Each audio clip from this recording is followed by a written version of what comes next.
Hello and welcome to York Observatory's monthly TeleTube broadcast, the online astronomy and astrophysics program written and presented by the students, faculty, alumni, and friends of York University. We're broadcasting live from the Allan I Carswell Observatory located at York University in Toronto, Ontario, Canada. York YouTube broadcasts every last Friday of the month at 7:30 local Toronto time here on our YouTube channel, York Observatory. For any questions or comments you have of our past shows, or if you have suggestions for future topics, please send us an email at observe@yorku.ca. You can always connect with us on Instagram with the handle at York Observatory and Facebook at Allan I Carswell Obs. I would like to inform you that the applications are closed for the Summer 2024 Astronomer in Residence program. This program is a collaboration of the Allan I Carswell Observatory with Killarney Provincial Park to host astronomers in the certified dark skies of Killarney to lead in-person presentations and shows using the park's observatory. To follow along, visit our website at yorku.ca/science/observatory/air.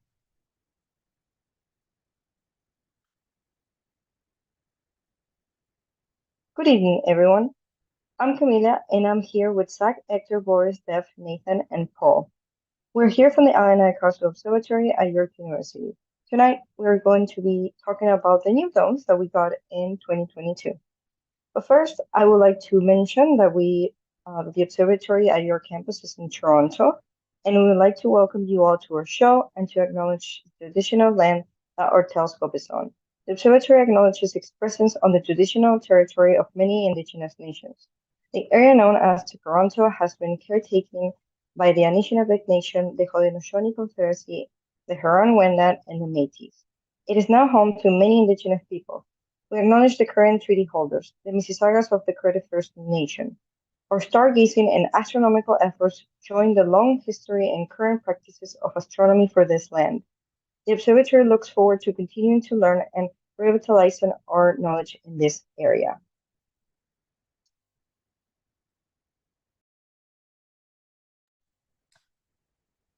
Hi, everyone. My name's Paul. I'm a second-year student in the Physics and Astronomy department here at York University, and it's my great pleasure to talk about what's up in the sky tonight, and also what we can look forward to in the month of September. So, as the days are getting a little shorter and the nights are getting longer, we get, the weather's a little less warm, but we are starting to get some great long nights with hopefully some clear skies, so we can see what's going on in the night sky, and a lot is happening. If you were to look outside around 10 o'clock tonight from the GTA and you look east, you would start to see the dominant star you'll see near the top of the horizon is going to be Vega. And underneath that, there's a constellation, Cygnus the Swan. And it's also got a bright star called Deneb. We'll come back to that in a second. But down towards the eastern horizon around 10 o'clock tonight, Saturn will be coming up. And Saturn's quite unusual this time because the rings are starting to disappear. They do this on a regular pattern as Earth and Saturn's planes cross each other. Saturn's rings start to get narrower and narrower and narrower from a maximum of, I think, 27 degrees down to just about edge on, which they'll be next year. Another interesting point is just, and I'm going to ask my colleague to sort of highlight this on the slide. There's a little circular area there. That is Andromeda. And if you draw kind of a triangle between Vega and Saturn, try to make it something close to an equilateral triangle, you're going to see this fuzzy area of the sky if you've got clear skies, and it really helps to have binoculars. And that's Andromeda. That's a galaxy that's very, very close to us in cosmological terms. It's 2 million light years away, and it's actually coming towards us, and eventually we'll merge with it into one large galaxy, but it's not something we have to worry about anytime soon. Later tonight, Jupiter will make an appearance as well, but that's very late at night. So now let's go to the next slide and talk about what's coming up this month. So the new moon is on the 1st, the full moon is on the 16th, and around the 23rd of the month, we have got the beginning of autumn. And that is when the amount of daytime and nighttime is about equal at our latitude. The sun has crossed the celestial eclipse, the celestial equator, and we start to see, days will get shorter and shorter and shorter, leading up to December, and colder and colder and colder. Although we are actually moving closer to the sun in the winter, we're closer to the sun than we are in the summer. But we've got the new moon on the 1st, and the full moon is on the 16th. Saturn is near opposition on September 8th, and that's a big deal. That is when Saturn is the closest to us in our current orbit. It is on the opposite side of the sun from us. That's why it's called opposition. And it will be both the brightest, the largest in our telescopes, and you'll really get a chance. And it's up all night. It rises at sunset, goes down at sunrise, and you'll really get a chance to see those narrowing rings. Also, in the early morning sky, and I've set this for midnight, Mars and Jupiter will start to come up, and we're going to start to see some winter constellations come up late at night as well. Finally, towards the end of September, Venus is going to be visible as an evening star. Venus spends, roughly half its time as a morning star and half its time as an evening star. And for late September and October, we're going to start to see it as an evening star. And that's actually really quite unique. Although Venus is not particularly exciting to look at through a telescope, it's a very interesting planet, and it is incredibly bright. Of all the naturally occurring regular objects in our sky, Venus is the third brightest after the sun and the moon. So lots to look forward to as we move into autumn. And at this point, I'll turn this presentation back over to my colleagues to talk about the domes.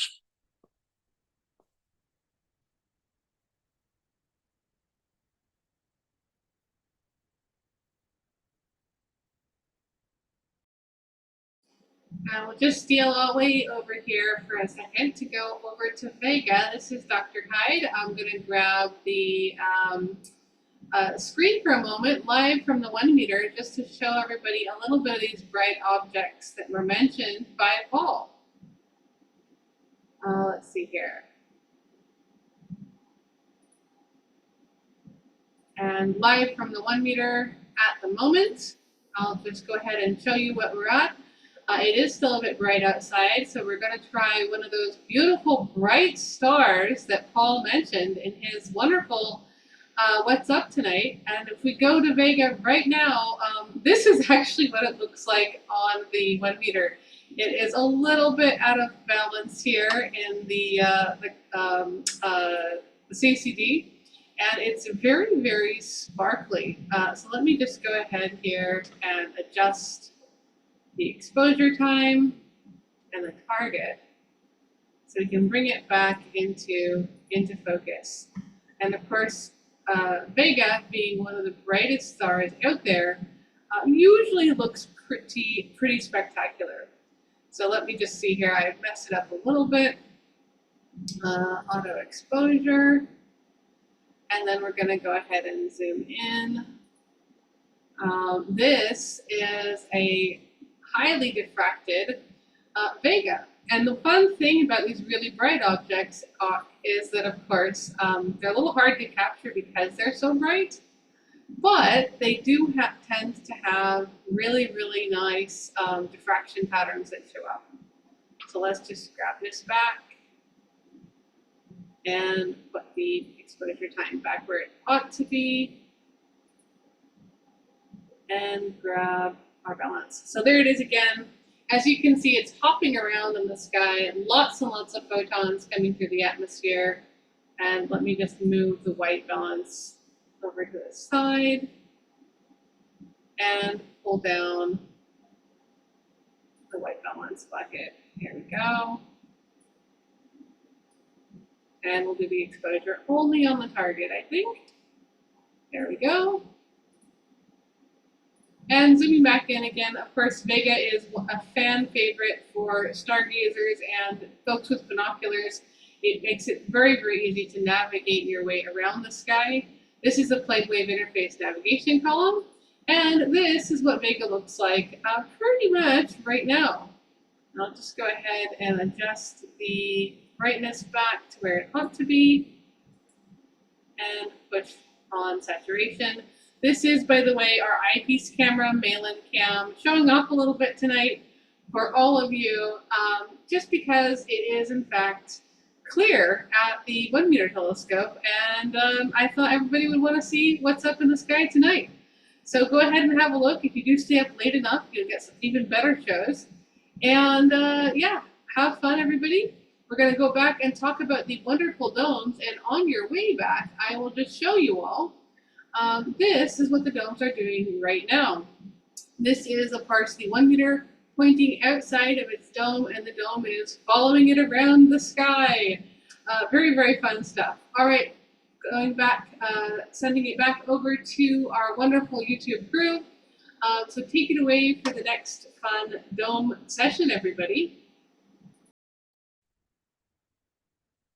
Hello everyone, my name is Dave and I'm going to talk about the reasons to replace the old domes. So let's start with a little background of the old domes. They were installed in the 1960s and have been running continuously every day since its inception. It also started to show its age. This brings me to the reasons to change them.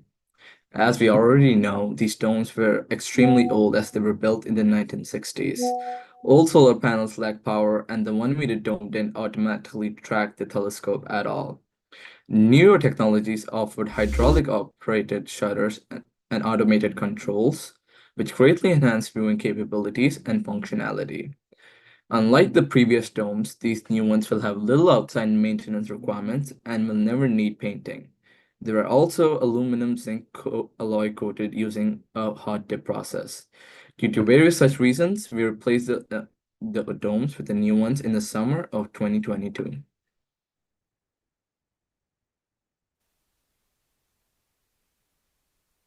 We'll now see a small video of how the old domes operate. If you notice, you'll see how old these domes really look. We can see the corrosion, the gray, white, and yellow areas and such. Another thing about the domes is that they only open upwards, unlike the new ones, which are bidirectional, as you can see from the video. This blighter's dilemma was basically telling us to replace them. They were ready for retirement.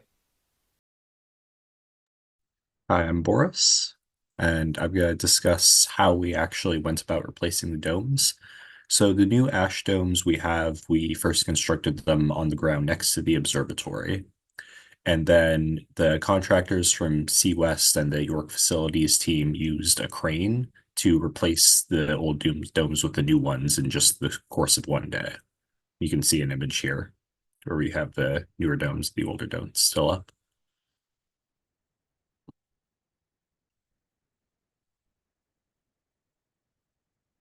So how we replaced it was we only had enough room on the ground for 3 domes. So we had to pull down one dome, replace it with a newer one, and then we could pull down the other one and replace that with the newer one until we had both domes fully installed.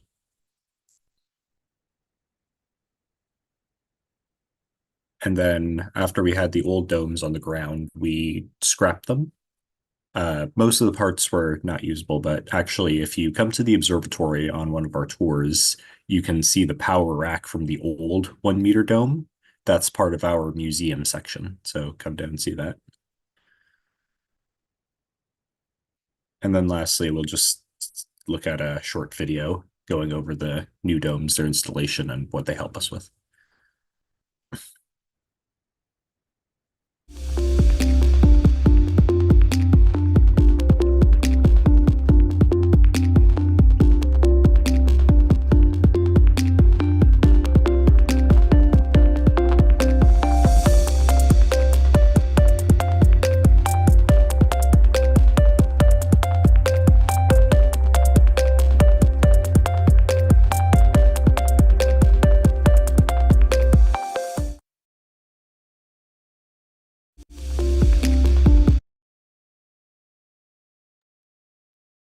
Hello, everybody. My name is Nathan. I'm a second year space engineering student, and I'll tell you what we can do with the new dome specifically, because I assume that some of you might have some questions. Well, so with the new domes installed, one of the new features that helps us is the fact that the domes are able to move in synchronization with the telescopes. This makes the lives of our astronomers a million times easier because back in the day, they did not have this feature, and as a result, observers constantly had to go run outside and like constantly manually switch the observatory domes to constantly move in the direction needed. And usually this was horrible because they were doing this when it was really like cold outside. So of course they were starting to freeze, and that nobody wants that. So now the new domes are far more convenient, far easier to use, and just a lot nicer. Makes our astronomers a lot easier. It also makes observing with the 60 and the 1 meter telescope substantially easier. It just helps with alignment and just pointing at different objects in the night sky when needed, and allows us to utilize the domes more frequently.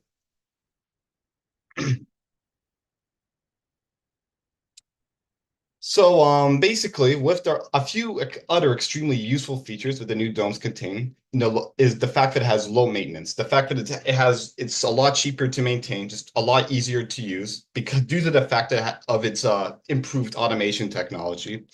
It just allows more frequent observations, allows for no emergency TARP purchases. No, we don't have to like worry about like any sort of like situation like a disaster occurring as often. Another really good feature as well that contributes to this disaster prevention of the new domes is the weather station. The weather station basically examines like the weather, and like it will automatically close the domes if it detects that, let's say, it's too wet outside and like there's a chance that it might rain. So that way it prevents the telescope from getting damaged. This is a very useful tool because it can prevent, like, let's say a false call. Like, let's say we open the domes but we didn't actually properly check the weather, and the domes won't actually open because of the weather outside. So this actually helps a lot of stop potential disasters from occurring.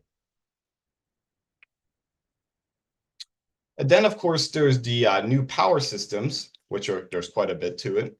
Basically, there's an all power kill, rotate only lever with a 15 amp fuse you can see on the image. There are two dual running motors, replacement with programmable motors. There's a temporary power hookup for the Petri. This is no longer the case. This is now permanent. There's a hydraulic power junction box. Currently, you must manually stop, open and close on bottom drop down shutter. You will hear it start to struggle and go immediately to position 0, which is the neutral position. If you have to push or close, make sure to tie up to the top shutter at right. I'm basically set and at right 5, and manual don't open shutter control limit switches prevent collision, of course. Then there's the current open and close positions, which is 1, 0, and 2. Open upper first to 18-degree gap, then lower, then close the lower first, then upper. Upper slower than lower, so usually safe to do both if you hit the limit switch, so you have to back off and redo the close. Always return to position 0, which is the neutral once again, at the end of a close. Limit switches on upper shutter is equal to 2. Limit switches on lower shutter is also equal to 2. Manual stop lower shutter, of course, and then there's transfer power to all motors above. Top shutter motor with a 240 volts. Then there's the top shutter motor, manual close with very long hook through eyelet. With that being said, now we're going to show a short video of the interior of the observatory domes. Welcome to a virtual observatory tour, where we'll show off the new domes and highlight the most important information that the on-call officers need to know.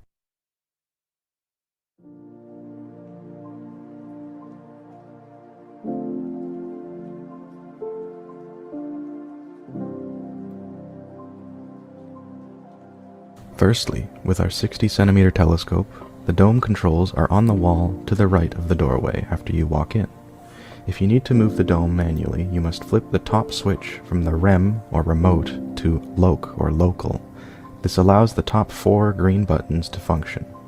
The upper 2 buttons are for moving the dome left and right, and the bottom 2 are for opening and closing the shutter.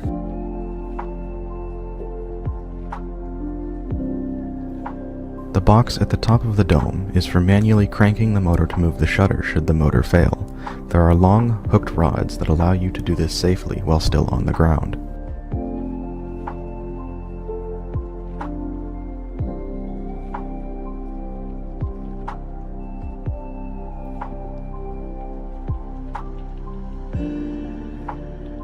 Next are the power supplies for both domes. They provide power to the domes in the event of a power outage in the building, allowing observers to close the domes to protect the telescope. There is also a fire extinguisher located beside these power supplies.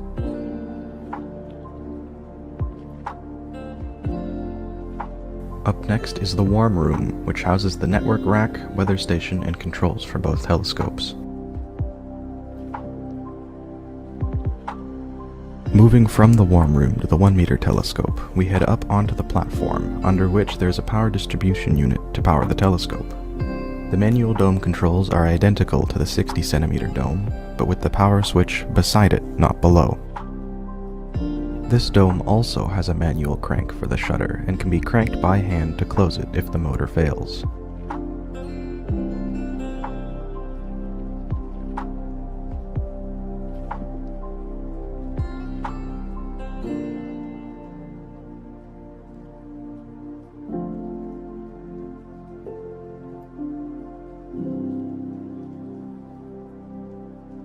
And finally, we'll leave you with audio of the domes moving, so you know how it sounds.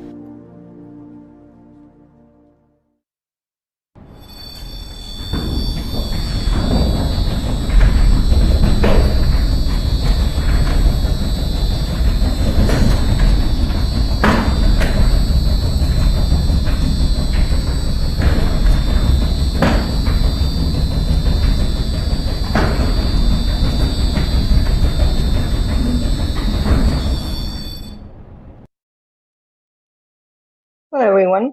You have been listening to the Allan I Carswell Observatory's monthly TeleTube broadcast, the astronomy and astrophysics program written and presented by the students, faculty, alumni, and friends of York University.